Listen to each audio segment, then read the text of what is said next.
Hey, everybody, welcome back. It is the Show Me Reptile Show podcast. I believe we're on episode number 9.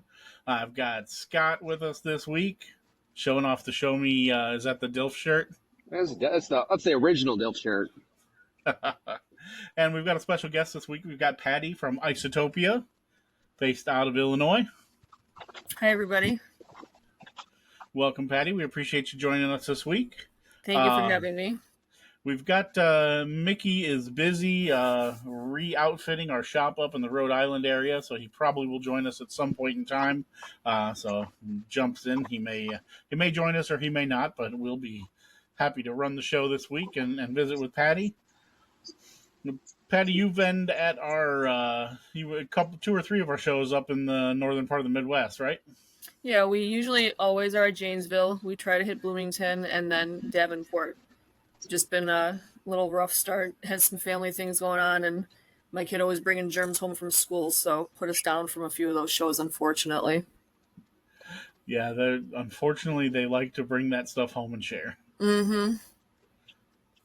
So you primarily work like almost entirely with isopods, correct? Yeah, as far as the business goes. I'm basically isopod heavy. Some inverts every now and then, millipedes when I have them breeding. And like every now and then I'll try to bring some basic tarantulas just because I have a relative who breeds them, so I try to bring some variety just because. Gotcha, but you've been in and around reptiles for a long time, you said? Mm-hmm. I started keeping turtles and tortoises in my late teens, and I just have a big passion for them and a hobbyist, basically, just self-taught and doing thousands of hours of research just because I find them interesting. So those are what got you into the hobby altogether? It's a slippery slope, it's like you start with reptiles, then you do the bioactive thing because you can see how much they clean up and help you, and then next thing it's plants, it's gardening, so it all just works together in my opinion. Definitely. What kind of turtles and tortoises do you have? We have a ton of Easterns. I have 3 toads. I have my special babies, they're Yucatan box turtles, which they come from the Yucatan Peninsula, Mexico. They're very kind of rare, you could say. And I had a few breeds, so I have a few babies, which was super exciting for me. And then I have, awesome. Yeah, I'll have to show you some pictures so you can put them up then. I have Russian tortoises, I have Hermans, 1 sulcata, a redfoot, and a Forstein's. I think that's everybody. Oh, a Florida box turtle too. Wow. Got a nice little selection then. Yeah. Have those you have outdoor pens for them in the summer, or we try to I'm a protective mom with my animals, so when they go outside they're supervised, so I'll have the enclosed the reptile habitat thing basically, but otherwise I don't let anybody free range or overnight. I wouldn't let anybody stay out just because predators, it worries me. Yeah, understandable. So tell us then, how did the isopod thing come around? Obviously you said you started with the bioactive, but what made you end up going from that to, didn't you say you have 180 different species? We do have about 180 different species. I mean, in all honesty, when I was a kid, I used to play with roly-polies, so it was kind of oh, these are cool. And then when we used to go to all the shows, because me and my husband, we've been going to shows for about 12 years now, so we were always just, customers, not vending or anything. And then we saw them, and he bought some, and we're like, oh, let's give this a crack. And we started with zebras, and I think it was a scaber mix. And I had no clue what I was doing. Didn't know you had to keep them moist all the time. Didn't know about the feeding. So unfortunately, within a month, they were dead. So then 2 weeks later, we're like, oh, let's try this again. So Tinley comes around. He picks up a few more cups, and I'm like, this is kind of fun. They're cool little creatures. And then we just started collecting, and here we are. So what was it like the first time you actually had babies born? It was super exciting. I mean, just to see that, you're producing something and you're taking care of them properly, it's always exciting. Any kind of animal, producing babies for you, I think is always a magical time. Yeah. So what made you progress? How did you just keep collecting? Was it just like Pokemon? You just every time you saw a new one? Yeah, you gotta catch them all. Exactly, you gotta catch them all. Because there's so many variations and so many colors and there's so many different usages. They break down in basically 3 groups. You got your fast breeding species that are really good for your bioactive cleanup crew, which is going to be your Procellio laevis, your Pronounces. So those are your powder blues, your powder orange, your dairy cows. That's the basics that everybody knows about, and that's what most customers stick to. And then you have like your middle range, which are the armadillo types. That's like the ones you find outside that roll up all the way. And there's different color variations and species, as you've probably seen and known. And those are more like you're gearing towards the pet part at that point. Like you set up your terrarium, you could use them as cleanup crew, but they're slightly pricier, so people don't want to just waste money to have them eaten. And then you go to your higher end where you got your kubaras, like you got your like Jupiters, your Panda Kings, papayas. That's when you start getting into the more expensive options, and those are basically going to be your pets and stuff. And then, like, there's the Marilena, the Ember Bees, everybody's favorite nowadays because they're so colorful. But there's still so many out there that, I have to get and aren't available to everybody because people are still figuring out how to take care of them. Yeah, what are some of your favorites? That's a tough I know. Yeah. It's like picking a favorite kid. I mean, pineapples are really cool. They're little guys. I always like the magic potion. That's why it's in my logo. So, like, when we were designing our logo, me and my husband were like, everybody pick one. You pick one, I pick one. So we were trying to do, like, the yin-yang thing. So we did my magic potion and his Panda King. So that's why the logo looks like it does. So magic potion's always going to be my big favorite. But, like, I like Jupiters. I love the Ember Bees, Cappuccinos. There's so many. I can't give you a straight answer on this. So what does it look like? I mean, I know obviously, you can start with small tubs and everything, but what does it look like to try to keep 180 of them? What's your setup? Lots of racks, lots of sterilite bins, and eventually we get into the bigger bins. So I have like the hefty bins that go up to the one medium size I use for most now is a 45 quart because that's pretty manageable to pick up still. We had longer ones that per se would fit like a paper or a wrapping paper for like Christmas, that type size. Okay. But when you're lifting those up to maneuver them, the bedding will kind of like crease and go back and forth, so it's not really the best setup. So we try to move to like the medium, so the bedding's not collapsing on them. Gotcha. If that makes sense. Yeah. So what do you have to do anything? Pardon me, I'm not an expert with the isopods, but as far as like managing humidity in the room or temperature in the room, pretty much just your room temperature, or do you have to do anything special for that? Yeah, room temperature. The beauty of isopods is you don't need special lighting or anything. Room temperature, no lights. That's what makes them great kid pets for beginners. Just to get kids interested in general. Humidity, my place always stays around like 60 to 70 depending on, which that really doesn't affect too much. You obviously ventilate your bins, so depending on what species, like some of the higher end Kubaris need more moisture, so we won't ventilate them. But everything's trial and error, and as long as everything's room temperature, we're pretty much fine. And then I divide everything up because I have probably 4 or 5 big racks, like those baker's racks, those stainless steel ones. And then at this point, I have so many bins on the floor because I've outgrown my operation. So I check them in thirds. So one day I'll check one section, the second day, the second, and so on and so forth. And I just constantly repeat this. So everybody's being checked at least twice a week just to maintain moisture and feeding, and so everybody's healthy and everything. Gotcha. So now, all of these species, are these all like U.S. native, or any of these like... They're from everywhere. Gotcha. Just everywhere, yeah. Are there restrictions on that, or I mean, obviously with a lot of reptiles and invertebrates, there's restrictions on what can be imported or how you have to keep them. I'm just curious if that exists in the isopod world. Right. That's why, like, certain things I don't have or stuff. I know when it comes into shipping, there's a lot of things you can't ship, so that comes into play. I mean, like for shows, I don't think there's really any restrictions as far as I've heard of, so you just kind of stay away from the ones that, well, naturally, if we can't get them, then they don't exist for me, so. Yeah. And there's people that import them, so, like, if they get them, I'll try to get them. That's how that goes, because importation costs a lot of money. Oh, yeah. Anytime you got to pay an importer and do the paperwork. And I don't do that. That's not a road I've traveled. Yeah, $1,000 for 20 bugs is not. Really it's working. Much more than 1,000. It's more like 10, and I don't know. Yeah, you'll just have to survive with the 180 species. Exactly. So at any given show, how many different species do you tend to take to a show? I try to bring at least a minimum of like 40, 45, and I try to pick like a little bit of everything, the fan favorites, and then some stuff in between. Because obviously, show prep takes a lot of time, putting the bugs in the cup, taking the bugs out of the cup. So I just try to do a variety. There's no way I'm going to pack 180 species. I would have to prep for 2 weeks at that, you know? So if somebody comes up to your table with their kid and they're interested in trying to start their own little colony, what would the pitch be, and what would you tell them, and then what are the supplies that they would need, an approximate cost if they wanted to just pick a species that they liked, middle ground, and get something going. So our basic stuff, like first off, it's got to be based on, I gauge like what the parents want to do, because obviously the parents are going to help from the beginning probably.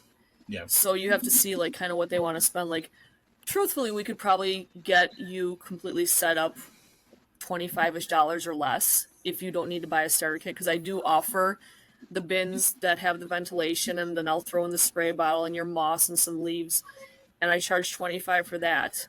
And then the bugs, we usually do like a basic one because you don't want your child to wind up killing something fancy right off the bat. So anything, the species are like 10 to 25-ish. So it just depends like on what you know about your soil or what you do or don't have. Some people are really receptive to using the right stuff. Like cocoa core is not recommended because it's a filler. And just like with any inverts, if they eat them, they could get impacted. So we don't recommend that. So I try to see like the skill level too, so I know what they're working with and how to guide them. Gotcha. So easily for under $50, Yeah, somebody could definitely. get started. Definitely. That's cool. What's the time frame usually before they start seeing the colony start growing? It's going to depend on the species. Like the fast breeders, they could start breeding within 2 weeks to a month. Your middle range sometimes takes 3+ months. And then like your fancy stuff, that's going to be based on species. Because like a papaya or a panda king, they can breed very fast, more like a cleanup crew. Whereas like your ember bees, based on, what their age is, they could take several months. So age plays into it as well. Gotcha. So how long have you been doing shows that you started actually, becoming a vendor and selling them? I want to say a little over 2 years, roughly. Like for sure 2 years. We started in March of. I'm trying to think because we started in March of 2022, I believe, and that's when we went live like that summer, because I was growing the collection for probably half a year before I actually did anything with it, just so I would know numbers. And in vending, we didn't know if we wanted to do that or not. So there was a show here in my hometown, and we tried it, and I was like, okay, this is fun. Let's start branching out. Gotcha. So now do you feel like in that little area, in your little region, you feel like you've become the go-to person? I mean, for the most part, there's some strong competition in Illinois. You ride it out. You see some people have already dropped out. Some people closed their shop or rebranded for different things. So I feel like we've made a pretty decent name for ourselves. I always get a lot of local people coming to the house and stuff. So I'm satisfied. It could always be more, but I think for the time frame that we've been doing, I'm happy. Yeah. Do you guys just do shows, or do you ship as well, or? I do shipping, I do local pickup, I do shows, I do wholesale. I bite off more than I can chew. So where, if people want to go look, do you have a website, or I mean, I know you have a Facebook, but if you want to give that information so people know where to look. So right now I'm just on TikTok, Instagram, and Facebook. So our Facebook is, you could just search Isotopia, or it's www.facebook.com/isotopia1. Instagram, I would have to send you the links or show you the photo or like the QR code. But we don't have a website now, because the problem is gauging shipping. Because if you have a website, and shipping is based on the area, obviously. I always try to keep shipping costs low for people, so I use a discount service. But then you have some people who want it overnight, and overnight shipping can cost anywhere from like $60 to $100. Yeah. So the whole reason, the hang up with the website is how getting that all articulated so it works, because I don't want to have to redirect them back to me, because that kind of defeats the point of a website and just making your sales. So Right. Once that's figured out, then we will have a website. Well, that's cool. Well, we'll be launching the Show Me marketplace before too long too. So Looking forward to that. that'll be Yeah. another opportunity. And I think Mickey said that vendors. Did he say first 2 months will be free for people who vendor shows? Mm-hmm. Yeah, so That'll be good. it's something for people to get started there, and the cost will be, it's going to be a lot lower than some of the other options out there. Some You of should those be are able to just load in more your store designed. now, actually. Oh. Yeah. It's actually the beta testing is out there, so you can create I'll have to look an into account. it. It's just not live yet, but you can start building out the store. Nice. And kind of different for us. Instead of just the reptiles and amphibians, we are going to have invertebrates, fish, supplies, all kinds of stuff on there. So that's good, and a much cheaper subscription option for the vendors than the other big competition out there. Very good. Scott, do you have any questions for Patty? Obviously, you're a lot more clued in the invertebrate world than I am. Oh, I don't know what you're talking about. I know nothing about inverts. Yeah, you only either help them live or help them die all day long. Yeah, exactly. So questions I get from a lot of people on iPod in particular is diet. I know there's a lot of different options out there. I mean, I feed mine kind of a variety of fresh veggies and detritus material and that. But I know some people feed like rats, like dead rats to some species and all that. What's kind of your preferred food sources? So basically the same thing, fresh veggies. Mine love zucchini, that's always their go-to. Carrots I do for the show just because they're hardy. Normally, like if I put it in the house, I give them carrots, they don't touch it. I'll switch it between protein. I like the dried out minnows. The dairy cows love that protein heavy. I've heard the thing about they could clean carcasses and they could, if people do like the oddities where they do the bones, people do that. I've never tried that. I kind of don't want to because, But fish flakes, brine shrimp. Like if we have shrimp, I'll throw the tails in there and they'll actually clean it and then they use the tails for calcium. And same thing with the dried out minnows, the dried out little fish. They'll eat the bones eventually too. So we always switch it up. The way I like to think of it is I don't want to eat the same thing every day. I know you guys don't want to, so why would the pods? So that's why we always switch it up. Gotcha. So is there any species you found that are more particular with food sources than others, or are they all pretty well the same? I mean, for the most part, they're pretty much the same. I would say the fast breeders, like the Porcelio, Lavis, and the powder orange, powder blue, those are going to be more protein hungry sometimes, it seems like. Pea powder is actually a great one. So I usually, when we do the shows, I bring the little tiny packets to sell for $1 just because it's a protein boost and some people don't have access to it. So always keeping options open. Yeah. So I guess your table, do you have substrate mix and food and all that kind of stuff as well? Everything mine is substrate because that could be tricky. It's hit or miss because there's so many variations how you could do it. We like our blend, we use our blend, but we haven't tested it enough through other people to know if we'd actually want to sell it. We're working on that because the last thing I want to do is sell something to somebody and have it mold on them and then look stupid. So for us, I could pick it out, I could redo it, whatever, but we want to make sure it's 100% spot on before we offer it to other people because our name's going on it. Sure. Mm-hmm. Yeah, we have our own isopod substrate mix that we sell at our shops. I don't even know the mix of it anymore, but goes for people that. Yeah, there's so many variations that you could use. So yeah. I kind of use the same substrate mix for most stuff. I just add or subtract sand or cocoa fiber or whatever, depending on what I'm putting in there. But I got a giant tub that most of my substrate for everything just kind of sits in and add or subtract as needed. Yeah, that's kind of what we do with the tortoises too, because I always mix the bedding. So we've been adding more stuff for the box turtles. We'll do my box turtles are bioactive, so when I'm packing out from shows, if the bugs lay babies in the cups, I'm not sitting there picking out mine, tiny little guys. So I just dump them in the box turtles, and I have every species sitting there helping clean up. It's nice. Yeah, I ended up adding dubia roaches into my tortoise enclosures as cleanup crew because the isopods couldn't keep up with giant tortoise crabs. So the dubia roaches, they love it because they eat all the leftover veggies. As soon as the tortoises go to bed at night, they come out, eat all the leftover veggies, and they clean up all the poop. Come back in the morning, there's nothing left. It's great. That's awesome. And I do the tortoises. Are your tortoises eating them or not really?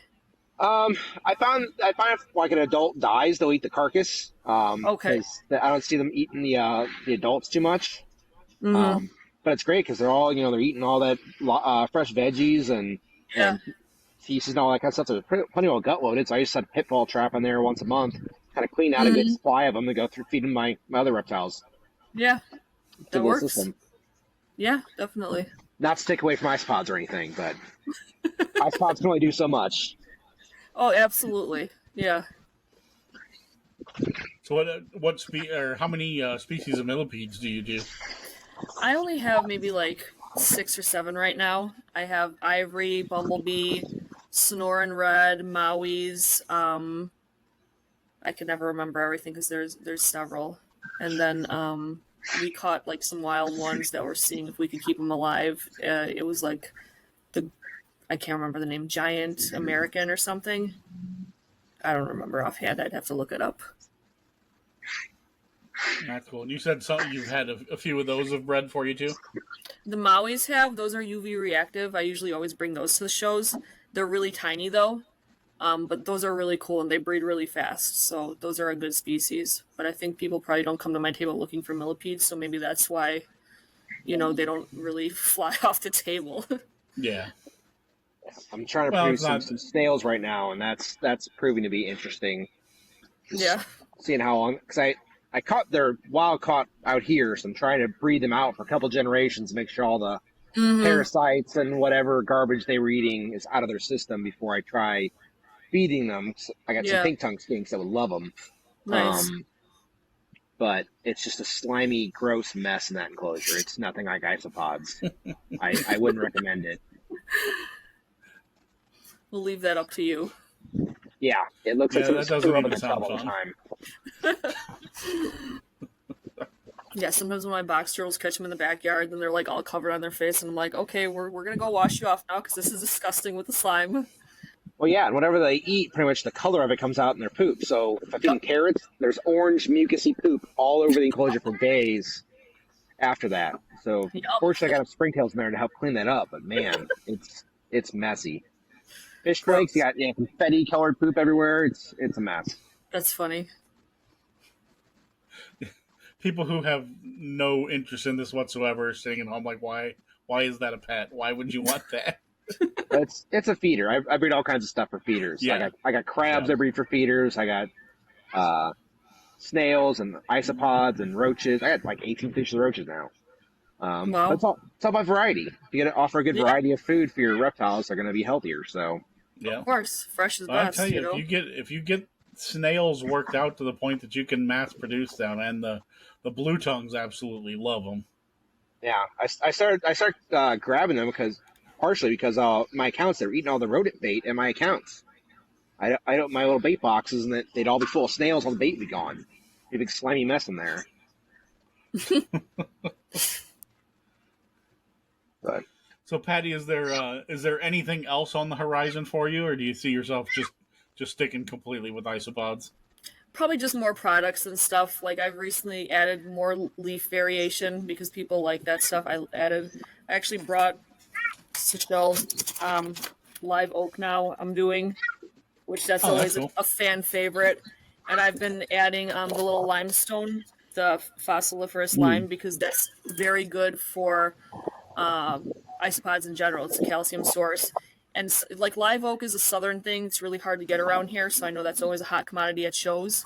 And same thing with the lime. So I'm trying to branch out, and I got some friends that do isopods all over the U.S., so we're all trying to work together and kind of help each other out, because that's important, and bring more stuff to our area in the Midwest. That's cool. I think that's one of the most fascinating things to me with the reptile world is how much there is that interconnects between the different things. That you've got a whole entire world of people out there doing things just around cleanup crew, isopods, and invertebrates in general.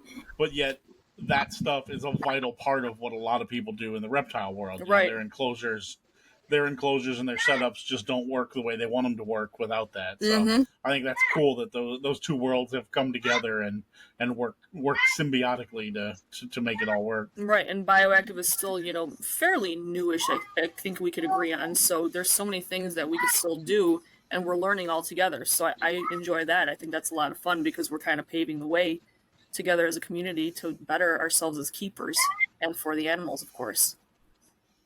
Yeah, because you're right. Most people, when they build something bioactive, they're going to toss some springtails and some isopods in there and call that bioactive. Mm-hmm. But who knows? I mean, that's just touching the surface of what might be able to be done in the future. Right.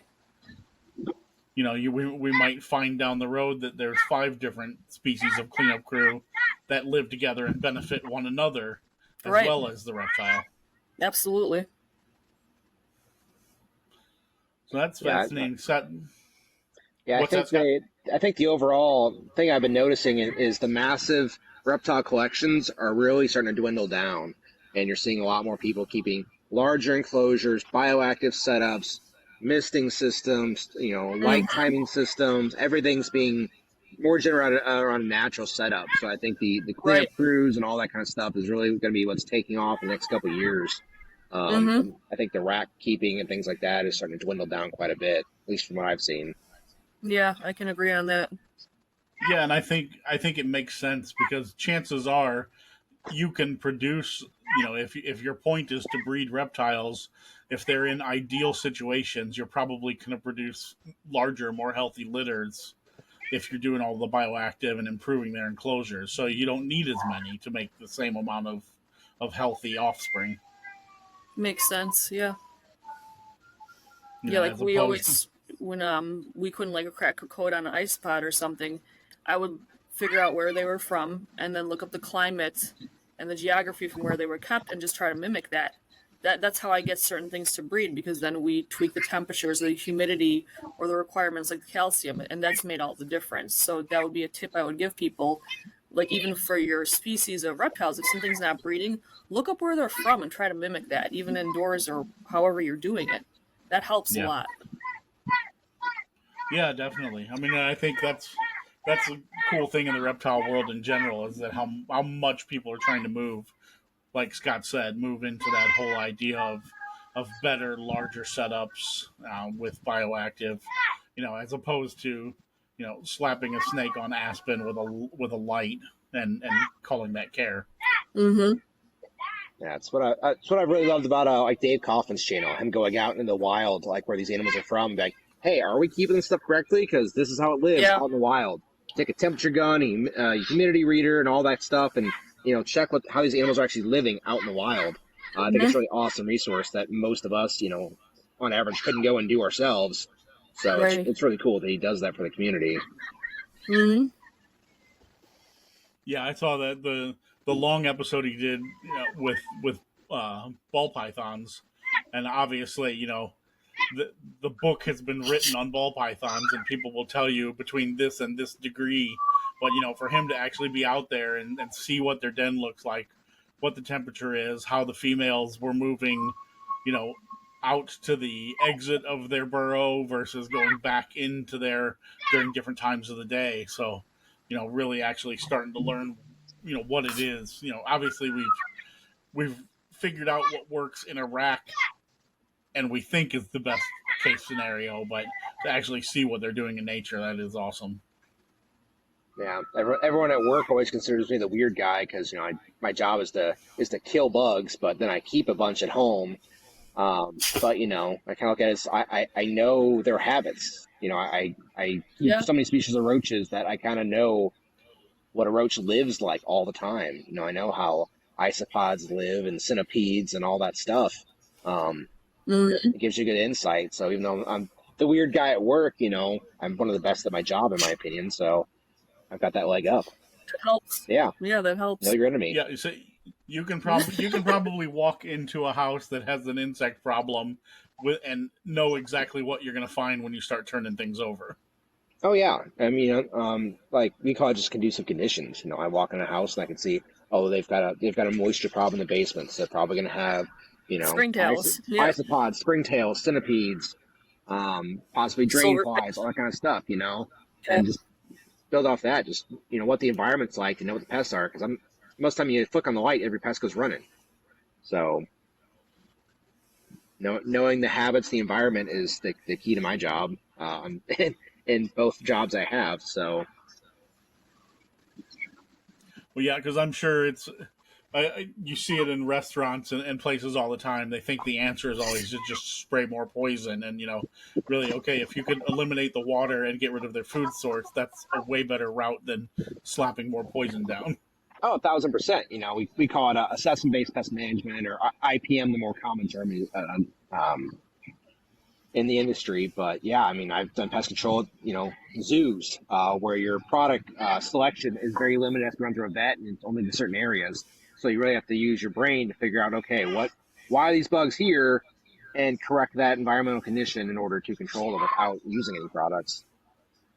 So I know we're going down a deeper rabbit hole than this podcast is really meant for, but. And we don't really have a format, you know. We go down whatever wormhole it takes us down. Yeah. Doing a plug for pest control and a podcast about keeping inverts. Hey, but the point was the natural way to control them and keep them out of your house, as opposed to having to actually kill them. Well, sure. And one of the biggest questions I get from people in the hobby, I meet people, you know, from all over the place, and they want to know, hey, I keep XYZ reptile, or I have tarantulas, I have isopod collections, but I also have brown recluse. Help me. So, you know, knowing your animal you're going after, your insect you're going after, arachnid, in case of spiders, you know, really helps out. Knowing the ins and outs of that animal's full behavior and environment works for keeping them and killing them.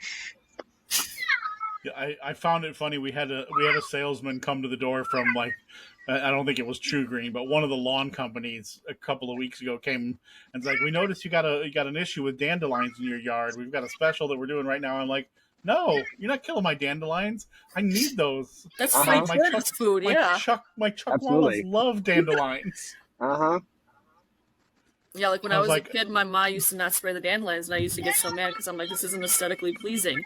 And she's never used fertilizer or chemical. It's awesome because now my tortoises get free food, and I'm like, hell yeah, thanks, Ma, for never poisoning the lawn, you know? Yeah, the chuckwallas and the Euromastics, man. You bring the dandelion flower in, it's like crack for them. Oh yeah. I've got a couple of the chuckwallas that, like, you can't touch them, but if you've got dandelions, they will eat out of your hand all day. I know. I ordered like 50,000 dandelion seeds, like 100,000 clover seeds on eBay last year, and planted them all through my yard. There you go. I don't think I have any grass left. It's all clover and dandelions in the front. So the pollinators love you. I know. Yeah. That's perfect. You get them mowed less. That's perfect. Yeah, I mean, all that stuff grows too tall, so I never have to mow the front yard hardly at all. See the backyard growing. The grass is still thick in the backyard, though, so it's hard to keep that up. But I keep seeing that meme all over the internet. It's like, why do we have butterflies and bees and lightning bugs anymore? And they show a picture of their freshly mowed lawn. That's why. Nothing for it to eat.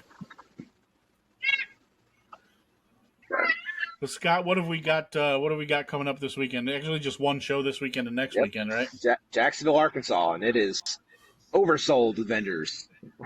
We're gonna be busting at the gills with that show. So we've never had that there before, have we? Yeah, we've come really close. We've had it to where, you know, the main room's filled, the smaller room's pretty much filled, you know, and it's we could fit a couple more tables in if we really needed to, kind of deal. But this one's like, I think I could fit about 65 to 70 tables in there, and we're at like 85. How's the weather looking? Can we have an outdoor tent sale? It's supposed to look good, but I think I'm going to stay out of the so I got to go outside. So we're just going to line the hallway. I was hoping to rent the gym at that community center, but they don't rent the gym out apparently. So we're just going to have to get creative, I think. I had a vendor call me today. She said, I know you're sold out, but I'm trying to get in. My other show I can't go to because the weather and this and that. You know, can I get in there? I was like, I can maybe put you in the kitchenette area There's a concession stand window, and you can sell stuff through the window. Do you have a like, tailgate to your truck? yeah, I mean, I was like, I would love to help you out, but I just don't know if I can make it physically happen.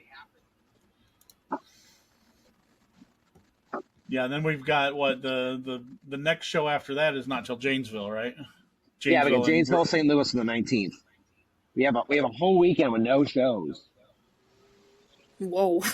I know, it's so crazy. So my mom wrote me to help her move. Yeah, what are you going to do with yourself?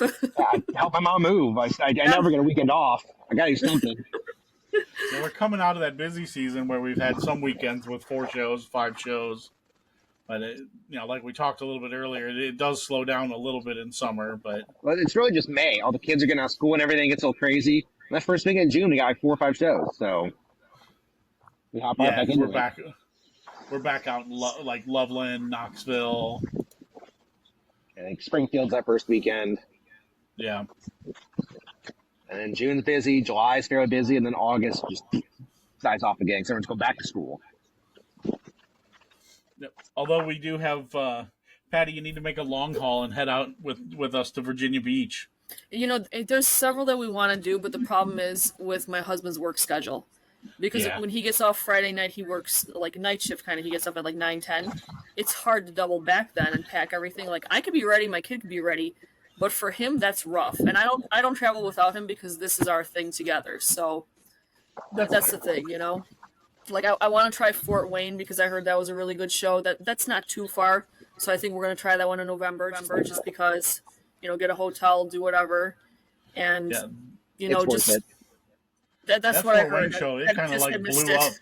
It kind of blew up from version 1 to version 2. Mm-hmm. Yeah, the first show was pretty okay. I mean, it wasn't bad. We had good foot traffic, a couple vendors, but I think once the word got out about that show, that second one just blew up. It was wild.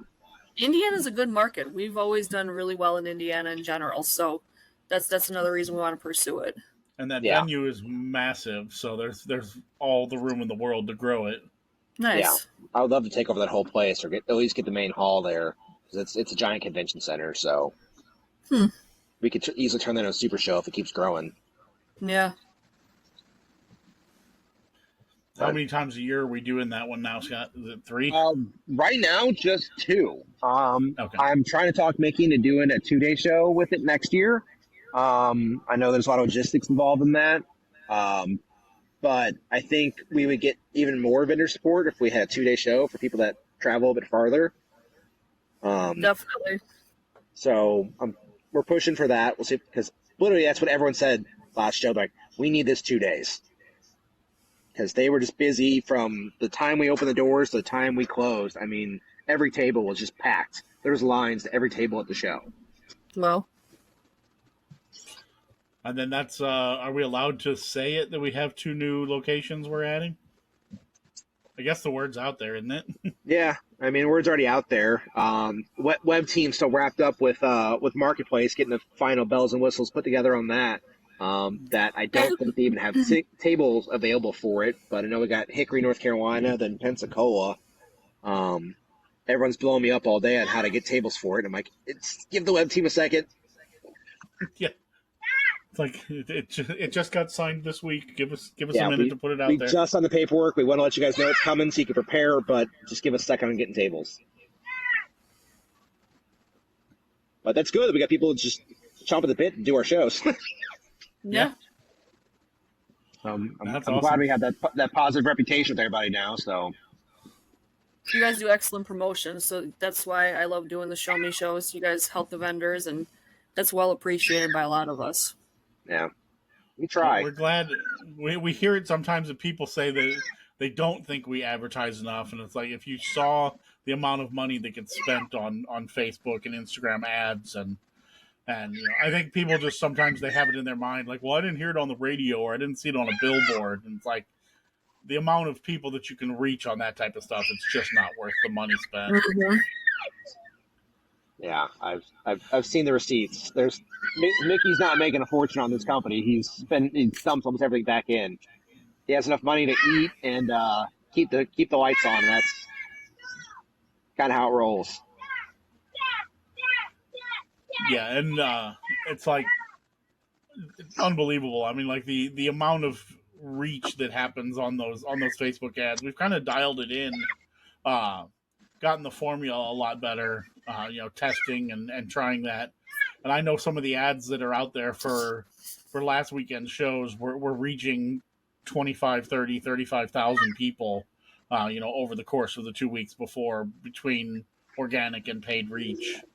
And, obviously you can't draw them all in, but that's a phenomenal amount of people to have seen information about the shows. And I think that's why our attendance has really kind of bounced back and spiked. I think last year was rough economically for everybody. I think the last couple of years, even, people have really been struggling and unsure about spending money on, things that are not a necessity. But I think we've really seen some of the economic issues even out, and then on top of it, just strong shows with healthy animals and building the reputation up.